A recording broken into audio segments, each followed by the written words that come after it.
लोगों की गिरफ्तारी हुई है। क्या बताया आरोपियों ने, किस वजह से उतनी तेज रफ्तार में गाड़ी चला रहे थे, सीक्वेंस ऑफ इवेंट क्या था? ये थाना गोमतीनगर विस्तार में 21 नवंबर के प्रातःकाल एडिशनल एसपी श्वेता श्रीवास्तव के बेटे के साथ एक दुर्घटना हुई, जिसके संबंध में एक अभियोग पंजीकृत किया गया है, जिसमें इस घटना के जिम्मेदार 2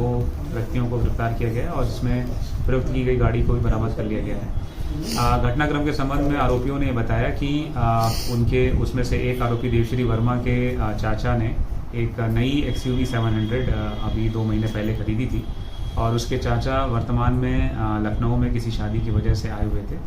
और ये दोनों लड़के उसमें तेज स्पीड से गाड़ी चलाने चाहते थे, उसको टेस्टिंग करना चाहते थे। इसीलिए रात में देवश्री वर्मा ने अपने चाचा से गाड़ी और गाड़ी की चाबी लेकर के अपने पास रख ली थी। प्रातःकाल उठ करके देवश्री वर्मा अपने मित्र सार्थक सिंह के पास गया, जहां सार्थक सिंह के बारे में उसको जानकारी थी कि उसके पास लर्निंग लाइसेंस है। इसीलिए ये लोग सुबह में गए, जहां पे देवश्री वर्मा ने उसको बताया कि सुबह सुबह पुलिस चेक नहीं करती है।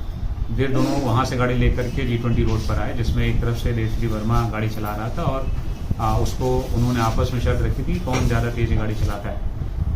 तो देवश्री वर्मा भी बहुत तेज़ी से गाड़ी लेकर के निकला और रास्ते में एक माँ बेटी जो वहाँ पर थे उस समय मौजूद, उनसे ऑलमोस्ट भिड़ते भिड़ते बचे। पुनः जब वापस में G20 रोड पे वापस आ रहे थे तब गाड़ी की स्टीयरिंग देवश्री वर्मा से सार्थक सिंह ने ले ली और फिर उसको देवश्री वर्मा भी उकसाते रहे कि तुम मेरा रिकॉर्ड नहीं तोड़ पाओगे। इस तरीके से तेज़ी से गाड़ी चलाते हुए जब ये वहाँ घटनास्थल पर पहुँचे तो मृतक के सामने उन्होंने उसके चूँकि अनियंत्रित तरीके से गाड़ी चला रहे थे, उन्होंने फुटपाथ पर चलने वाले मृतक के ऊपर ये गाड़ी चढ़ा दी और जिसकी वजह से दुर्घटना हो गई। ये घटनाक्रम। सर, लखनऊ पुलिस का इसको लेकर के एक अभियान भी चलाया जा रहा है, क्योंकि वहाँ पे जो रोड है अक्सर देखा जाता है कि बाइकर्स फर्राटा करते हैं। इन लड़कों ने भी एक दूसरे से शर्त लगाई थी स्पीड को लेकर के, उसको लेकर कुछ लखनऊ पुलिस करने जा रही है? जो मुख्य रूप से लखनऊ पुलिस में जहाँ जहाँ ऐसे रास्ते हैं जहाँ पर ट्रैफिक का लोड कम रहता है, जिस वजह से गाड़ियाँ तेज़ रफ्तार में चलती हैं, जैसे लोहिया पथ है या ताज होटल से जनेश्वर मिश्रा पार्क की तरफ जाने वाला मार्ग है या G20 है रोड है, इन सब मार्गों पर हम लोग जिगजैग बैरियर लगाते हैं जो परमानेंट बैरियर रहेंगे, ताकि यहाँ पे गाड़ियों की स्पीड एक लिमिटेड वे में रह सके। ये हम अभी ये परमानेंट करने जा रहे हैं। साथ ही में जो तेज़ रफ्तार में गाड़ियाँ चलाते हैं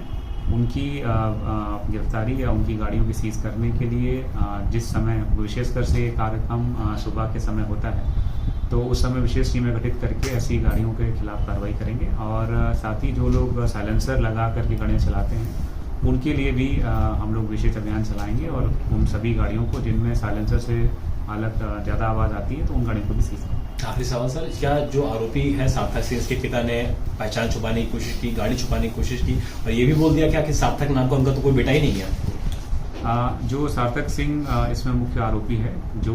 गाड़ी उस समय चला रहा था जब दुर्घटना हुई, इन लोगों ने घर में जाकर के अपने परिवारीजनों से विशेषकर अपने पिता से बातें बताई तो उनके पिता ने इस गाड़ी को धुलवा करके इसको छुपाने का प्रयास किया। उसके बाद अभियुक्तों को भगाने में मदद करी। इसी कारण से उनके पिता सार्थक सिंह के पिता रविंद्र सिंह के खिलाफ भी 201 के अंतर्गत हमने कार्रवाई की है और यदि इस प्रकार के साक्ष्य आते हैं जो कि इस घटना में किसी अन्य की भी दुष्प्रेरणा थी या फिर किसी अन्य की लापरवाही की वजह से घटना हुई है तो उसके खिलाफ